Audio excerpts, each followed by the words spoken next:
Nagkaroon naman ng pagsalo-salo sina Aster at Vito at sinasakyan lamang ni Aster ang kanilang laro. Hindi nila alam na may inilagay si Aster sa bag ni Heather para malaman ni Aster ang lahat ng kanilang pag-usap kung makauwi na ito sa kanilang bahay. Para malaman ni Aster kung ano talagang mga pinaplano ng mga Buenavedes. Sa pag-uwi nila Vito at Heather sa kanilang bahay, bumalik lahat ng trauma ni Heather nung pinatay niya si Marigold.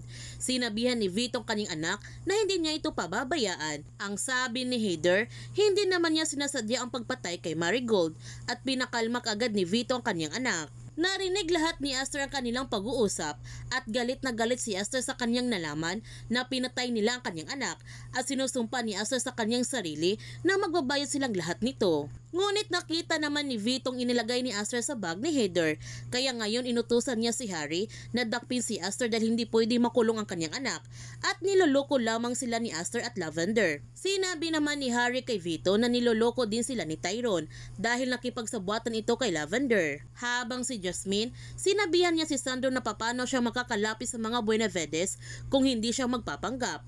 Galit na sinabihan ni Sandro si Jasmine na tigilan na niya ang kanyang pagpapanggap.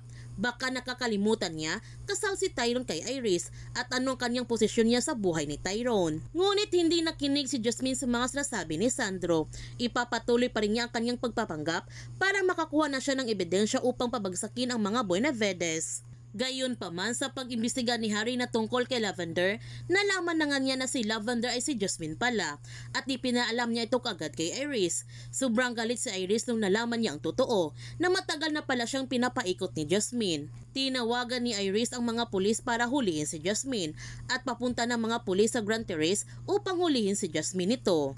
Ngayon booking na sila Jasmine at Tyrone, makakuha pa kaya sila ng ebidensya laban sa mga Buenavedes? Yan ang ating abangan sa Lavender Fields.